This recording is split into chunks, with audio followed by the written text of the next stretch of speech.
Shall we all rise up on our feet and pray so that the Lord would touch our hearts and encourage our souls?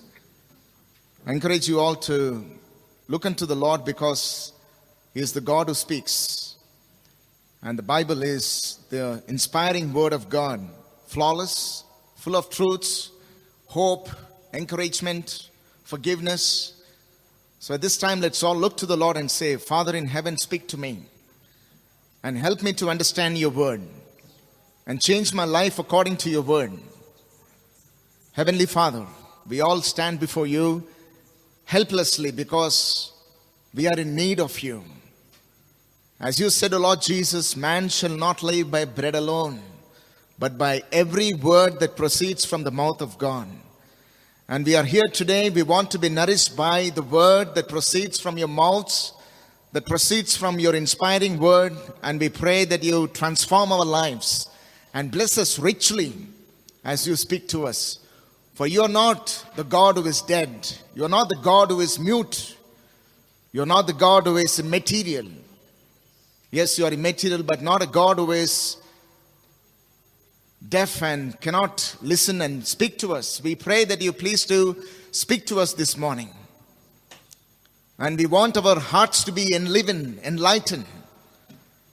Let none of us leave this place without being touched by the power of the word of God.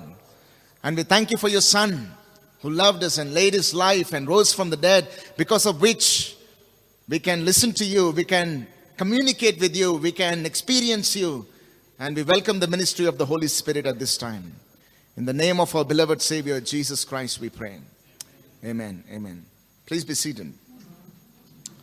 As we know, our scripture portion today is from 1 Thessalonians chapter 4.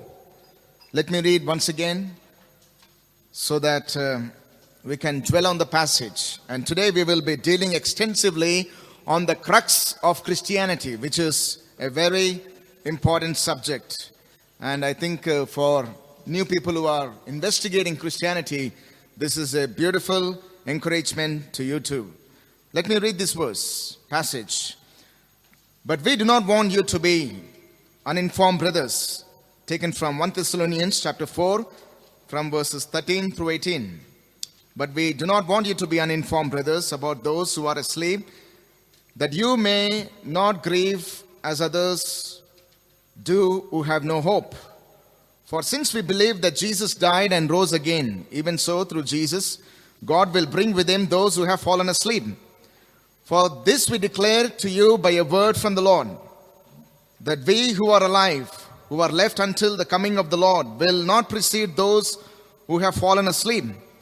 For the Lord himself will descend from heaven with a cry of command, with the voice of an archangel, and with the sound of the trumpet of God, and the dead in Christ will rise first. Then we who are alive, who are left, will be caught up together with them in the clouds to meet the Lord in the air. And so we will always be with the Lord. Therefore, encourage one another with these words. And the last Sunday, we have seen the first of the series of this message on the resurrection from the dead. And the first lesson that we have learned from this passage is on the hope of resurrection of believers. The hope of resurrection of believers. And in that we have seen 4 aspects. What is the first one?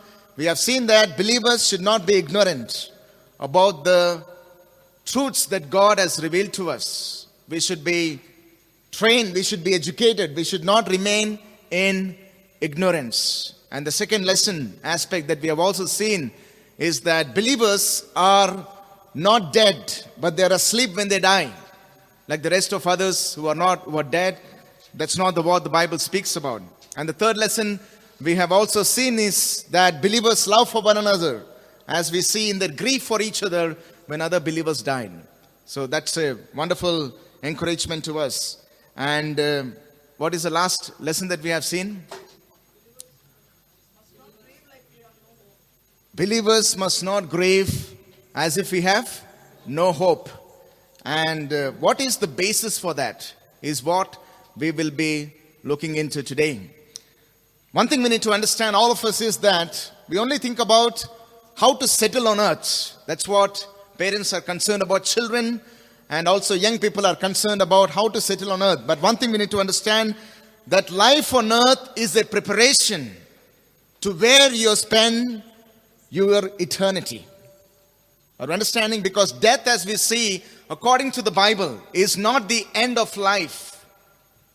Death is only a speed breaker that you just bump into and then enter into eternity. Life on earth is a preparation to where you spend your eternity. But for believers who are in Christ Jesus, the Bible gives the hope of resurrection. But the question is that what is the basis of this resurrection? What is the foundation on which this resurrection of believers is built upon? And that's what we'll look into the second lesson, what the Bible speaks in 1 Thessalonians chapter 4, verse 13 and 14. And this is what we look into today and spend the rest of the time meditating on this. The resurrection of the Lord Jesus Christ. The resurrection of the Lord Jesus Christ. And when we say about the resurrection of the Lord Jesus Christ, what we mean by that is, when Jesus died, he physically rose from the dead. In the whole history of mankind, from the day of its creation until now, there was only one person who walked on the face of the earth, died and physically rose again. One historical person. And that person, the Bible speaks, is the Lord Jesus Christ. And that resurrection of the Lord Jesus Christ is the basis for the believer's resurrection too. 1 Thessalonians 4:13 to 14 says, "But we do not want you to be uninformed, brothers, about those who are asleep, that you may not grieve as others do who have no hope." Now you see what it says. What is the hope for us? What is the basis for us? Verse 14 says, "For since we believe that Jesus died and rose again, and even so through Jesus, God will bring with him those who have fallen asleep."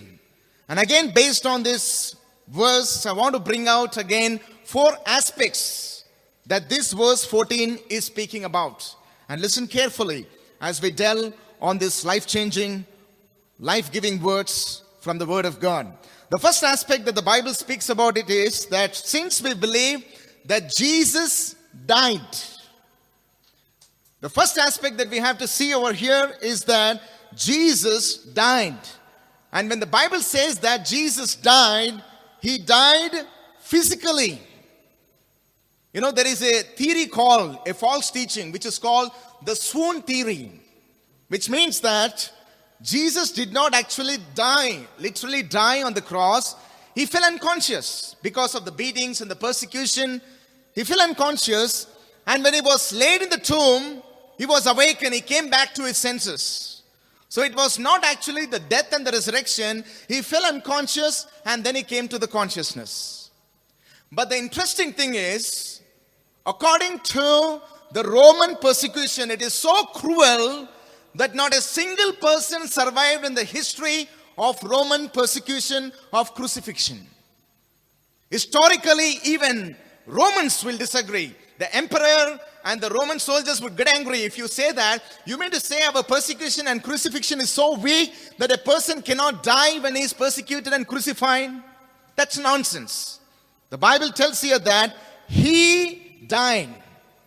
Now what's so great about Jesus dying? Because every person dies. It said that in second, couple of people die.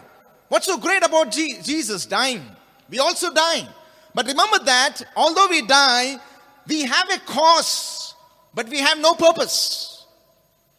When we mortal beings, human beings die, we have a cause. We die because of sickness, or maybe because of terror attacks, or maybe because of accident, or murder, or don't know, whatever the cause is. We all die because of cause. But Jesus, when he died, there was a purpose. His death was not like the death of any person. Why did he die? Why did he die? 1 Corinthians chapter 15 verse 3 speaks very clearly the reason for his death. If you look at verse 14 in 1 Thessalonians 4:14, it says that he died, but in other parts of the scripture, it tells us why he died.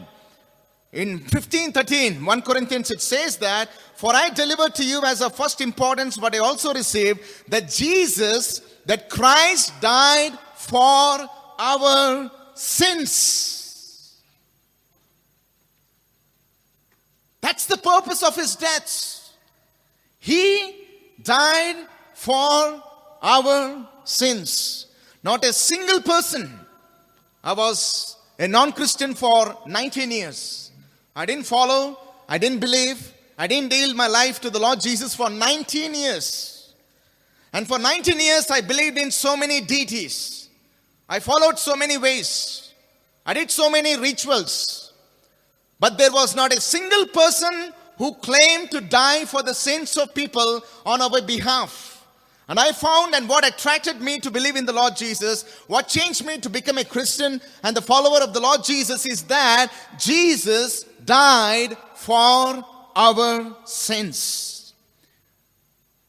Jesus didn't die for our health. As we see in the gospel of health today, people are telling that, oh, Jesus died for our health, and his whole purpose is so that you can live a healthy life. No, that's not the essential purpose. He didn't die for our health.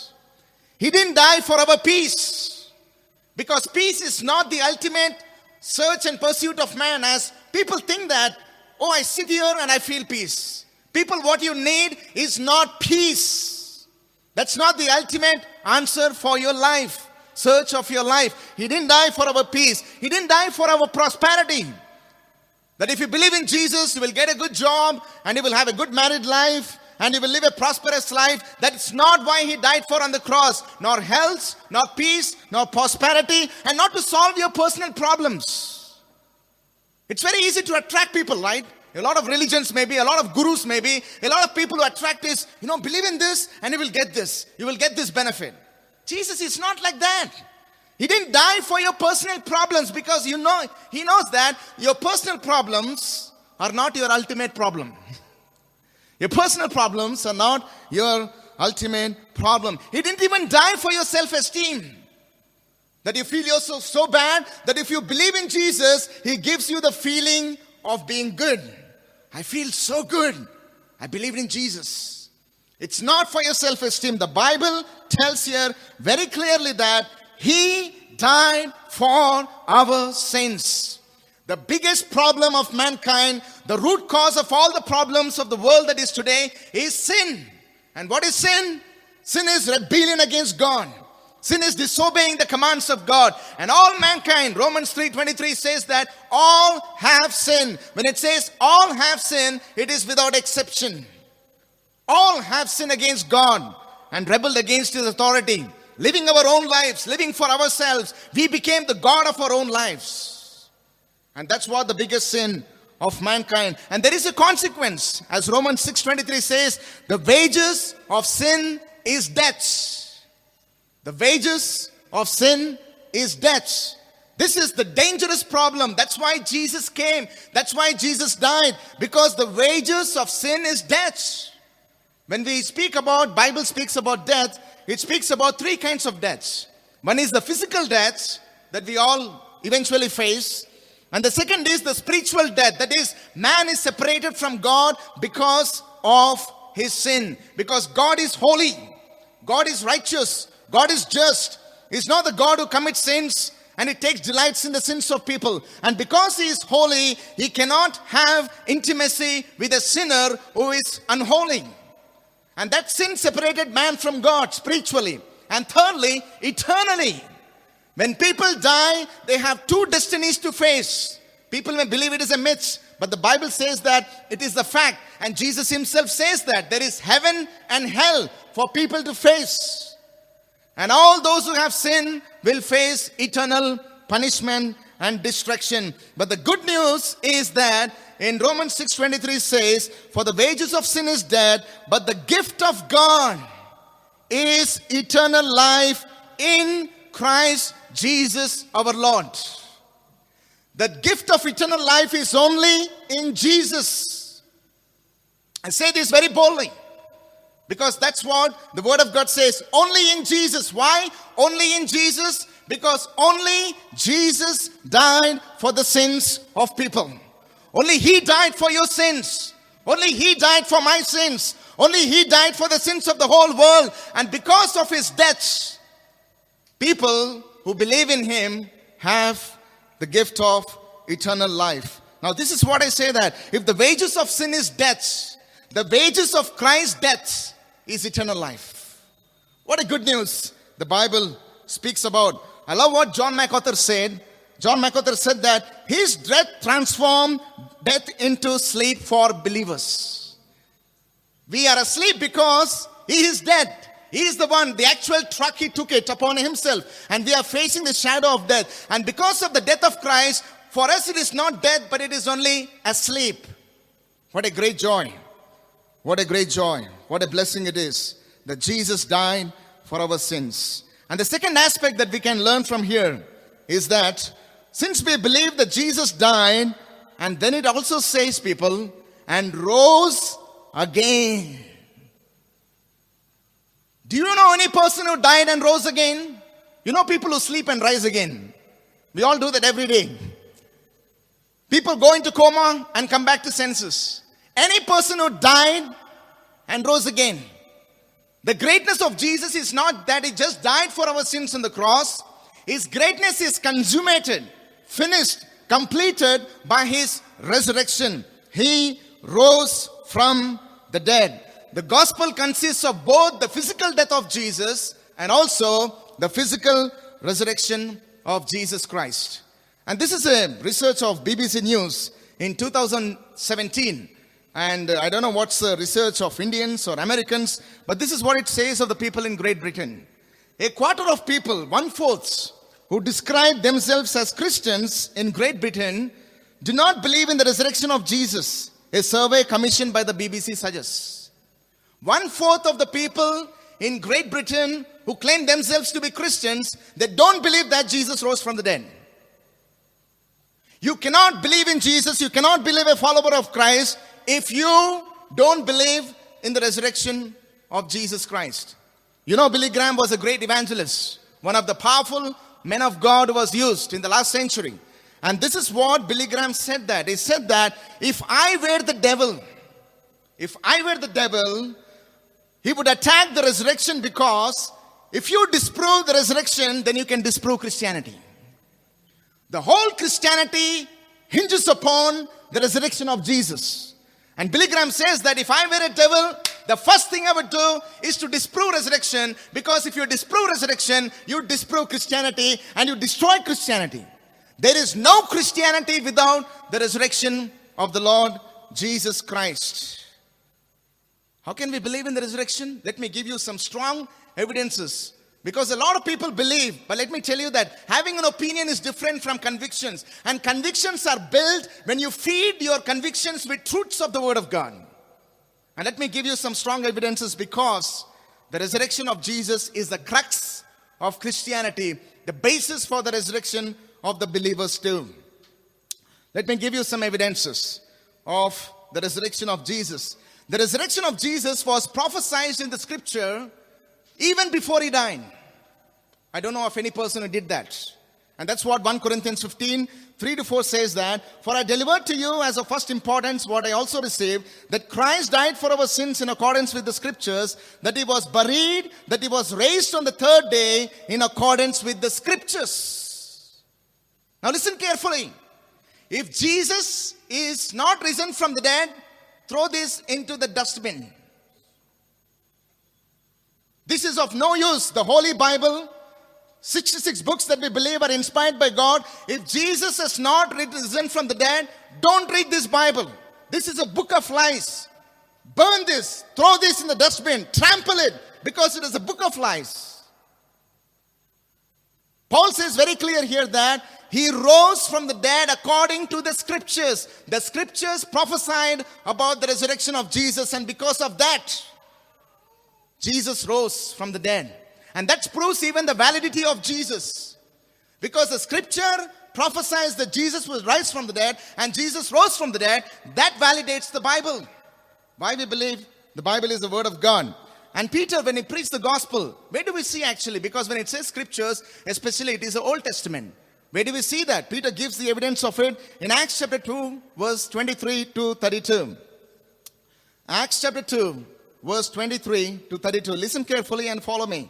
This Jesus delivered up according to the definite plan and foreknowledge of God, you crucified and killed by the hands of lawless men. He was speaking to the Jews. God raised him up, losing the pangs of death, because it was not possible for him to be held by it. For David says concerning him, this is an Old Testament prophecy in Psalm 16 verse 8 to 11. And this is what David says, I saw the Lord always before me, for he is at my right hand that I may not be shaken. Therefore my heart was glad and my tongue rejoiced. My flesh also will dwell in hope, for you will not abandon my soul to Hades, or let your Holy One see corruption. You have made known to me the paths of life. You will make me full of gladness with your presence. And now you see what Peter goes on saying. Brothers, I may say to you with confidence about the patriarch of David, that he both died and was buried, and his tomb is with us to this day. Being therefore a prophet, and knowing that God had sworn with an oath to him that he would set one of his descendants on his throne, he foresaw and spoke about the resurrection of Christ. See those words. David foresaw and spoke about the resurrection of Christ many years before Jesus died. That he was not abandoned to Hades, nor did his flesh see corruption. This Jesus God raised up, and of that we all are witnesses. What a great basis for us to know that Jesus rose from the dead, because the scripture prophesied. Not even that. There are people who say that, I believe the word of Jesus. I believe that Jesus was a good man. He taught some good things, but I don't believe in his death and resurrection. I say that they are fools. You know why? You should either believe what all he said or don't believe it. But you cannot say that I believe in what he said and don't believe in what he claimed. Jesus, the second reason for us to believe in the resurrection, not even scripture prophesied, Jesus predicted his own resurrection. In all the gospels you will see, but especially just in the gospel of Matthew, 6 times Jesus, before he died and rose from the dead, he predicted. He said that I am going to rise from the dead 6 times just in the gospel of Matthew. Let me just quickly read it for you. Matthew chapter 12 verse 40. Matthew 12:40. For just as Jonah was 3 days and 3 nights in the belly of the great fish, so will the Son of Man be 3 days and 3 nights in the heart of the earth. What did Jesus imply? For 3 days I will be dead, but after 3 days I will rise again from the dead. Matthew 16:21. From that time Jesus, this is the second time, from that time Jesus began to show his disciples that he must go to Jerusalem and suffer many things from the elders and chief priests and scribes and be killed. And now you see what it says. And on the 3rd day be raised. Third time, Matthew 17 verse 9. And as they were coming down from mountain, Jesus commanded them, tell no one the vision until the Son of Man is raised from the dead. Matthew 17, 22 to 23. As they were gathering in Galilee, Jesus said to them, the Son of Man is about to be delivered into the hands of men, and they will kill him, and he will be raised on the 3rd day. Hearing this, the disciples were greatly distressed. Matthew 20, the 5th time, 18 to 19. See, we are going up to Jerusalem, and the Son of Man will be delivered over to the chief priests and scribes, and they will condemn him to death and deliver him over to the Gentiles to be mocked and flogged and crucified, and he will be raised on the 3rd day. 6th time, Matthew 26, 31 to 32. Then Jesus said to them, you will all fall away because of me in this night. Jesus said to his disciples, for it is written, I will strike the shepherd and the sheep of the flock will be scattered. Now listen what he said. But after I am raised up, I will go before you to Galilee. This is Jesus' own words. 6 times just in the Gospel of Matthew he said that I will rise up, I will rise up, I will rise up on the 3rd day, on the 3rd day, on the 3rd day. Tim Keller, who was a great author, Reason for God, he authored, he said this, if Jesus rose from the dead, then you have to accept all that he said. There are philosophers like Deepak Chopra and all these people who say that, oh, I believe in Jesus' words, he taught some good things, but they don't believe this resurrection that he himself claimed. He said that, Tim Keller, if Jesus rose from the dead, then you have to accept all that he said. If he didn't rise from the dead, then why worry about any of what he said? The issue on which everything hangs is not whether or not you like his teaching. Listen carefully. The issue is not that whether you like his teaching or not, but whether or not he rose from the dead. Because if he rose from the dead, whether you believe in his teaching or not, you would be in great trouble. Because whatever he said is the truth. And he predicted his own resurrection. The third fact about Jesus' resurrection is that all the four Gospels recorded Jesus' historical resurrection. All the four Gospels. You will see that in Matthew 28, in Mark 16, and Luke 24, and John chapter 20. All the four Gospels, none of them missed the historical resurrection of Jesus. And the fourth reason, the fourth fact about Jesus' resurrection is that many people have literally seen Jesus after he was physically resurrected. Listen what it says in 1 Corinthians 15, 3-8. For I delivered to you as of first importance what I also received, that Christ died for our sins in accordance with the scriptures, that he was buried, that he was raised on the third day in accordance with the scriptures. Now listen what it says. And that he appeared to Cephas, who is Peter, and then to the 12. Then he appeared to more than 500 brothers at one time. Do you hear that? It is not just the disciples of Christ. Even others, more than. Then he appeared to more than, it says. Not about 500 people. It says more than 500 people at one time, most of whom are still alive. At that time when this epistle was written, they are still alive. You can verify. Those some have fallen asleep. Then he appeared to James, then to all the apostles. Last of all, as to one untimely born, Paul says he appeared also to me. A lot of people, if you don't believe in history, you cannot believe that Gandhi was the freedom fighter. Some people say that, did you see Jesus dying on the cross, raising from the dead? Did you see? I asked them actually, did you see Gandhi fighting for the freedom? And a lot of freedom fathers, who fought for the freedom, they said, I didn't know. No, I didn't see that. Why do you believe that? Do you believe in Alexander the Great? Oh, yes. Do you believe in Socrates? Yes. Do you believe in a lot of historical people? Yes. Why? Based on the testimony, based on the history. And the Bible is the most reliable book than any other books in the world. And the Bible testifies that there is a testimony that more than 500 people have seen literally the physical resurrection of Jesus. Not even that, if you go ahead.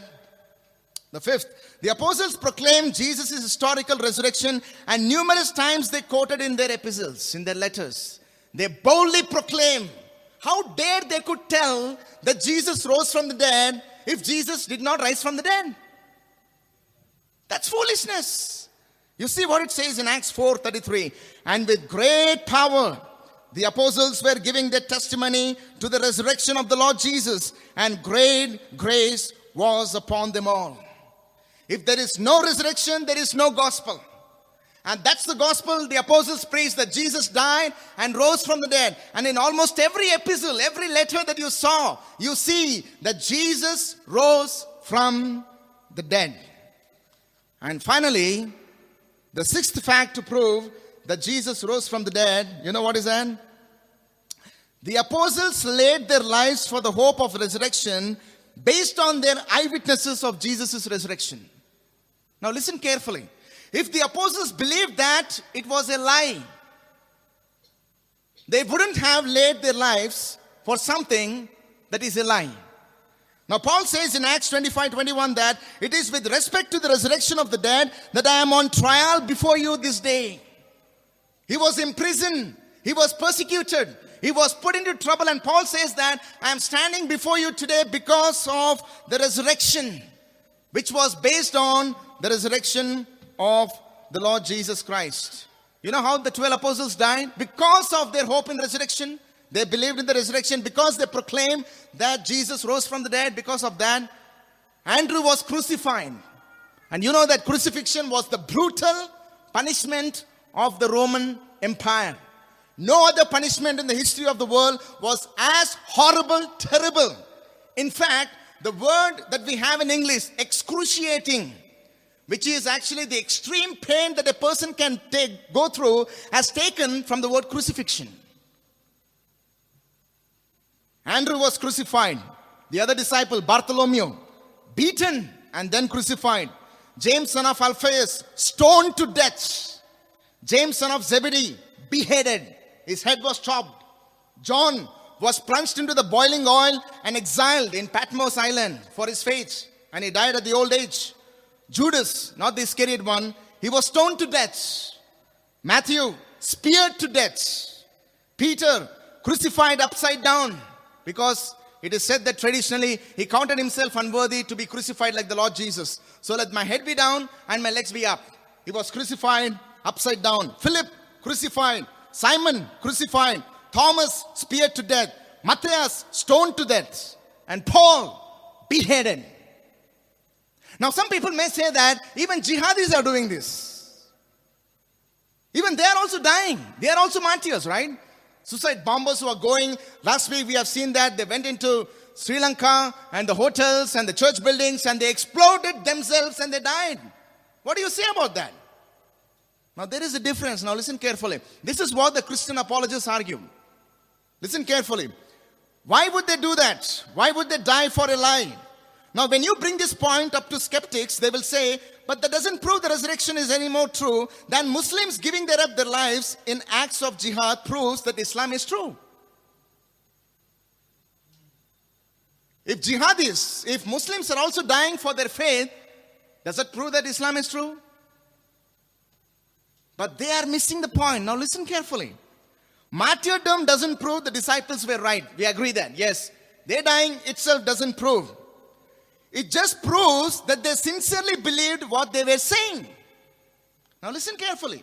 When jihadis died, they sincerely believed that if they kill themselves and kill others, they would have great rewards in heaven, which they haven't seen. Are you understanding? That they will enjoy eating and drinking. If you see according to what is the reward, eating, drinking, relax, and they will have beautiful virgins. Some say traditionally 72. That God will give them, Allah will give them 72 virgins. That if you die, I don't know what about the women actually. If they are suicide bombers, what they would get? Would they get 72 husbands? My goodness. I have no idea about that. You need to ask those people.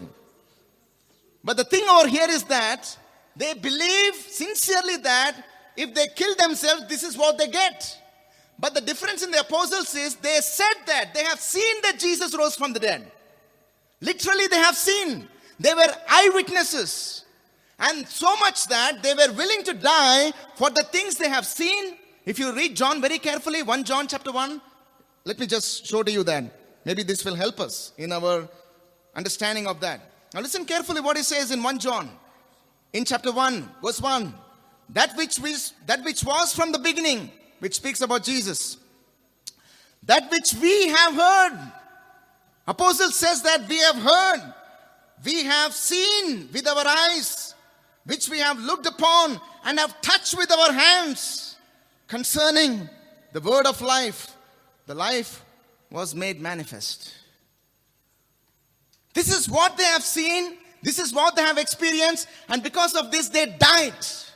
That itself shows that people may believe, thinking that they are dying for a lie. But no one die knowing that they are dying for a lie.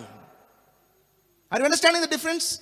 People may die thinking that they are dying for a lie. They may not be knowing that that's a lie. They may believe that. But knowingly, if apostle said that Jesus died for our sins and rose from the dead, and if they knew that it was a lie, why will they be crucified? Why will they be stoned? Why will they go through this? That's nonsense. Nobody does it. We have great evidence that Jesus rose from the dead. The first lesson we have seen is that aspect in that Jesus died for our sins. And the second is that Jesus rose from the dead. And the third aspect that we see in this passage is this. Now listen what it says. Through Jesus, Now listen carefully. All of those who are afraid of death. There is not a single person who can say that, let death come, I will kiss it, I will embrace it, and I will fall into the arms of death. Even those who are committing suicide, they are afraid of death. Do you know that? They don't take delight in that. They die, they commit suicide because they think that that will bring relief from pain. They think that there is happiness after that. They are fooling themselves. That's not true. Now see what it says in 1 Thessalonians 4:13. About those who are asleep, Paul says that in verse 13, that you may not grieve as others do, as those who have no hope. And now what is his hope? In verse 14 it says, for since we believe that Jesus died and rose again, even so through Jesus, this is the third fact that we can see. Third aspect, through Jesus, God will bring with him those who have fallen asleep. Because Jesus rose from the dead, those who believe in him, through Jesus alone this would happen, not through any other person on the planet earth. Jesus said that, I am the way, I am the truth, I am the life. He didn't say that I am a way, I am a truth, I am a life. He says I am the only one. There is no other way. Through Jesus, God will bring him those who have fallen asleep. You know what a great joy it is? That those who trusted in him, that if you die, that's not the end. You will rise from the dead. And this is crucial because Jesus rose from the dead. Let me just show you, take you back to 1 Corinthians chapter 15, verse 16 to 19. What happens if the dead are not raised? People think that when they read 1 Corinthians 15, Paul is arguing for Jesus' resurrection. No. Paul is not arguing for Jesus' resurrection. He was arguing that those who believe in him will rise from the dead. He was arguing for the resurrection of believers. Now listen carefully. Turn your Bibles to 1 Corinthians chapter 15, verse 16 and 19. Okay, let me show you 5 things in this. If we people are not raised from the dead, if those who believe in him after they die, if they don't rise from the dead, what does the Bible say? For if the dead are not raised, first, what is it? Not even Christ has been raised. My goodness. If I die, I don't rise from the dead, then Jesus' resurrection is false. Even Jesus has not died and rose again from the dead. Because he rose from the dead, we who believe in him will rise. If he don't rise, then Jesus also has not risen from the dead. How bold is the statement, people? That's a powerful statement. Second, if the dead are not raised, not even Christ has been raised. Second is, and if Christ has not been raised, your faith is futile. You are wasting your life believing in Jesus. Go and watch a movie on every Sunday. Why do you come to church? Your faith is futile. You are unnecessarily believing in Jesus. There is nothing that you can do by believing in Jesus if the dead are not raised. If you believe that I have faith in Jesus and don't believe in the resurrection of the dead, your faith is in vain. Because that's the most important thing. And then the third, what does it say? And you are still in your sins. You are in the bondage of sins. You die in your sins. You perish in your sins. That's what your eternal state is. And then what is the fourth thing? Then those who have fallen asleep in Christ have perished. They are lost forever. You have to grieve. You have to grieve like anything else because they are lost forever. And 50 says, if in Christ we have no hope in this life only, we are of all people most to be pitied. Why pitied? Because we have become the enemies of the world. Why? Because we say that Jesus is the only way of salvation. And the world hates you because of that. Instead of watching porn and enjoying all the sexual pleasures, you are unnecessarily wasting your one life.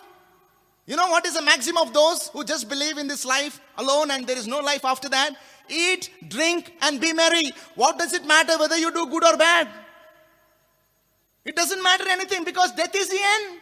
Whether you kill people, it doesn't matter. Whether you do good to people, it doesn't matter. Whether you have one husband, it doesn't matter. 100 husbands doesn't matter. 1,000 girlfriends doesn't matter. Because life is the end. You Christians are fools striving to live a holy life. You ought to be pitied most. They are enjoying, the world is enjoying, and you are pursuing holiness. are having a hope that there will be eternal life, you ought to be most pitied if the dead had not risen from, if the believers are not risen from the dead. What is the first aspect that we have seen? That Jesus died for our sins. And the second is what? He rose from the dead. And the third is, because Jesus rose from the dead, God will bring with him those who have fallen asleep. There is the hope of resurrection. Now let me bring the final part. Now for whom is this? This is not for everyone in the world. Are you understanding? Now the fourth aspect in 1 Thessalonians 4:14c. Since we believe that he died and rose again, even so through Jesus, God will bring with him those who have fallen asleep. It is for those who believe. The hope of resurrection is only for those who believe in Christ alone. This is not for those who don't believe in Jesus. This is not for those who are not the children of God through Jesus. Because the Bible says that all those who have believed in him, God gave them the right to become children of God. And all those who have not believed in him and reconciled to God, the Bible says everyone is an enemy of God, because everyone has sinned against God. They are still living in sin. And through Christ alone, people become children of God. And through Christ alone, they have the hope of resurrection, because they believe in the death and the resurrection of the Lord Jesus Christ. What I want to say, what the Bible says is this. If you don't believe in Christ alone, as we sung the song, the third song, in Christ alone, my hope is found. He is the only hope for this perishing world. He is the only remedy for the tragedies of this world. He is the only medicine for the sickness of sin in this world. Apart from Jesus, there is no resurrection of the dead, and people have to believe in that. If there is no belief, there is no salvation. Faith is so important. Romans 10:9 says very clearly, if you confess with your mouth that Jesus is Lord and believe in your heart that God raised him from the dead, you will be saved. Do you hear that? This is a truth. This is not the opinion. This is not falsity over here. It says that if you believe in your heart that God raised him from the dead, you will be saved. If you don't confess with your mouth that Jesus is your Lord, if you don't believe in your heart that Christ was risen from the dead and God rose him from the dead, you will perish. You will perish. We have to believe that Jesus historically died for our sins and rose from the dead. And we have to believe that when I put my personal faith in Jesus, my sins are forgiven and I have the hope of eternal life. And I often tell this wherever I go. Even as I make this declaration, if I die right now, this I could not say. This I could not say before I believed in Jesus. What actually brought me to faith in Jesus is this one question when I was in the condition of attacking a person and robbing him and doing that crime. As I often say that if I was not believed in Christ, I would have become a criminal or a smuggler. That's the kind of a person I was. When I was in that condition of attacking a person, when I rose from the dead, I still remember that day, I went to the toilet.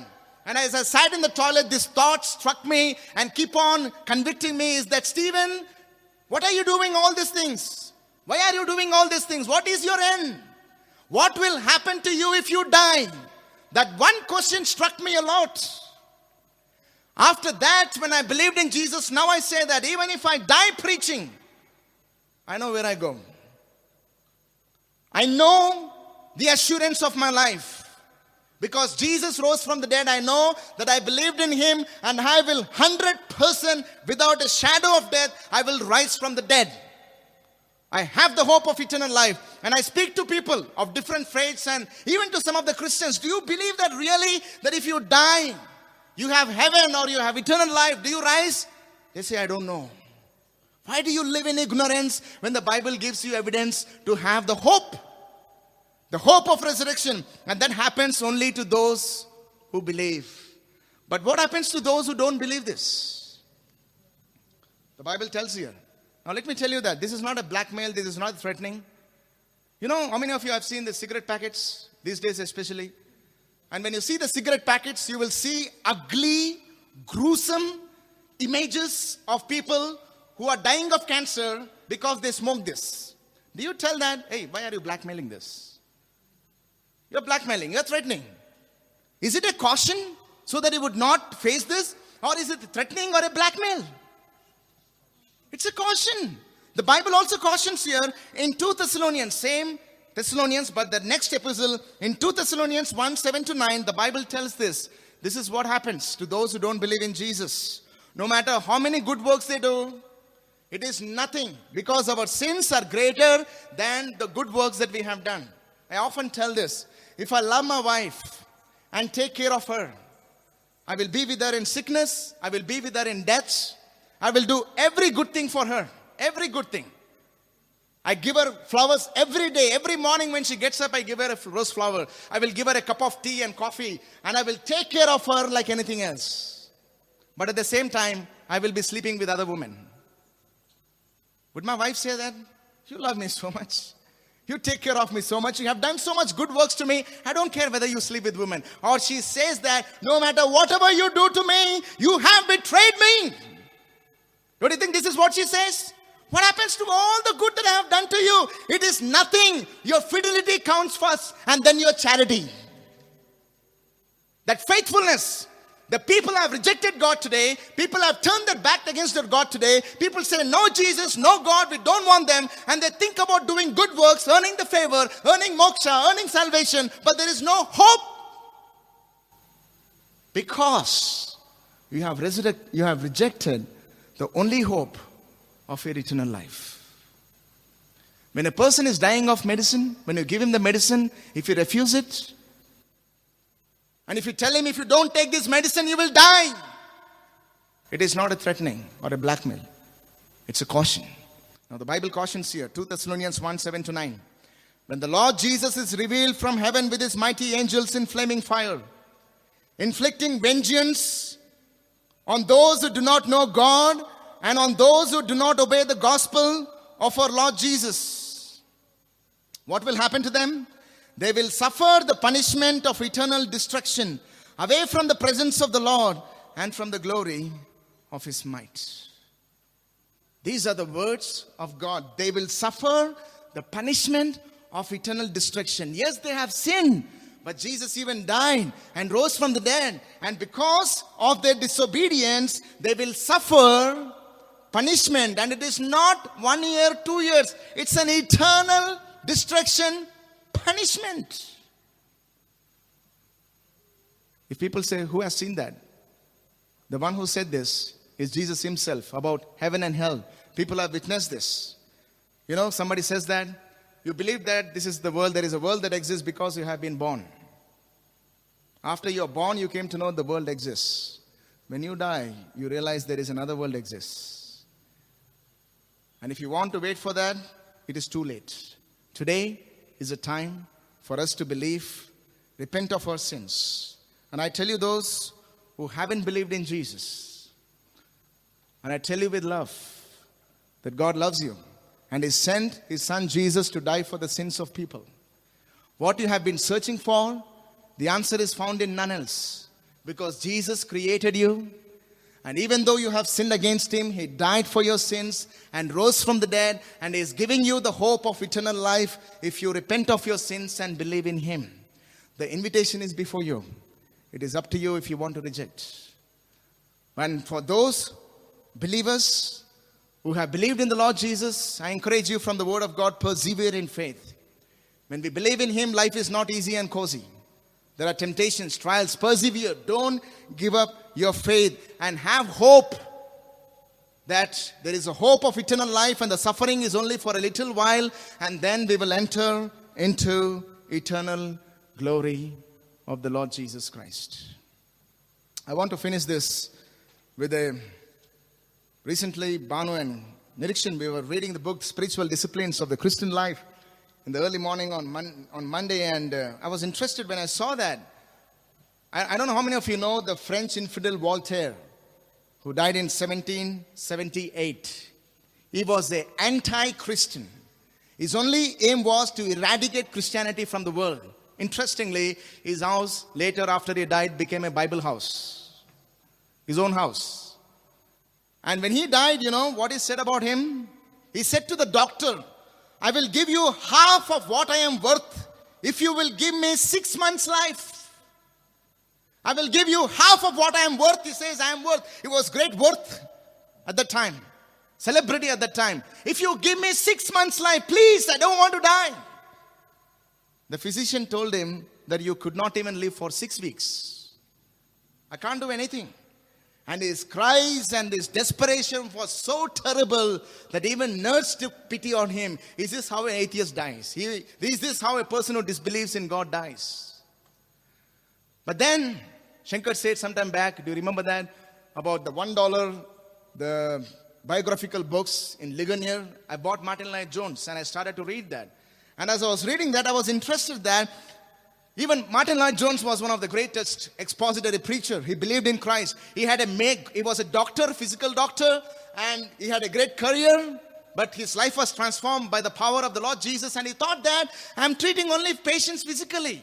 I'm only giving them temporal solution. I want to give them eternal solution. So he gave up his medical career and he became an expository preacher. And God used him to bring thousands of people to the foot of the Lord Jesus Christ. And you know, before he died, just before his death, he was suffering from sickness and he was dying. In 1981, as he was dying, you know what he said to his wife and children? As he was dying on the bed, he said that, do not pray for my healing.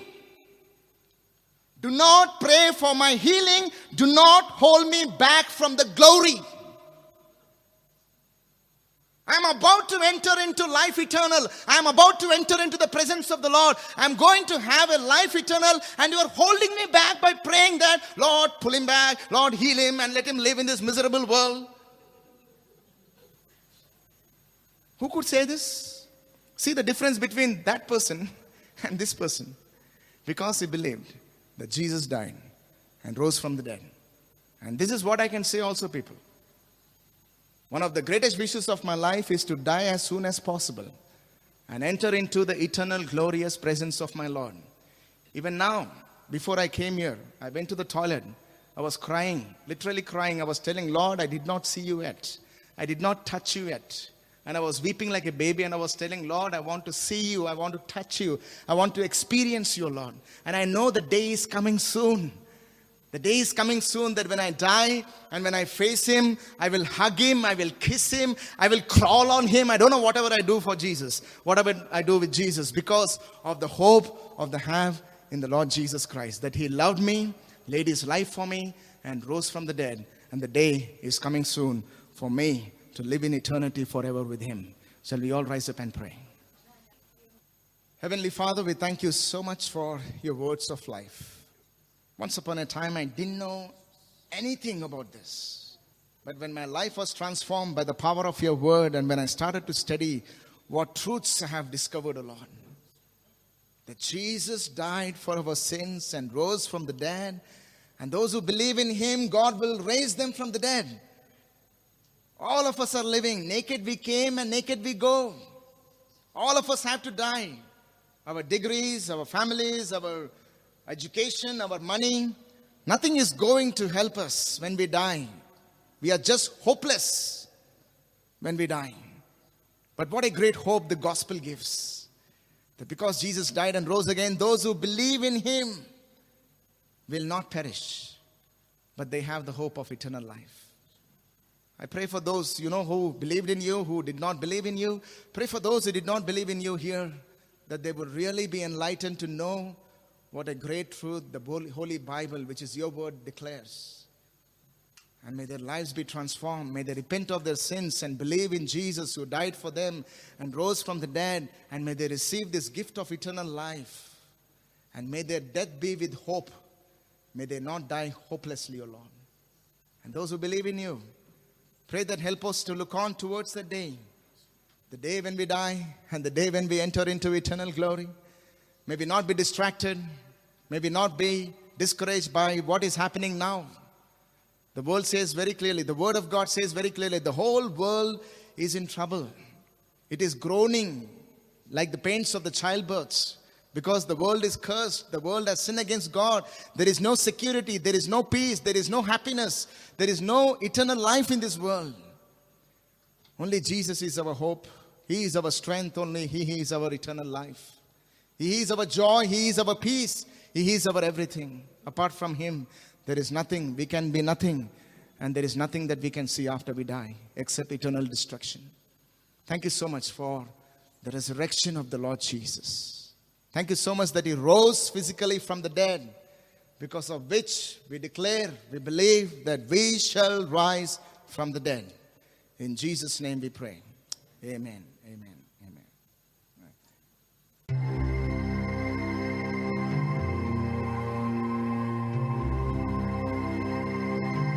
Thank you for listening to the message.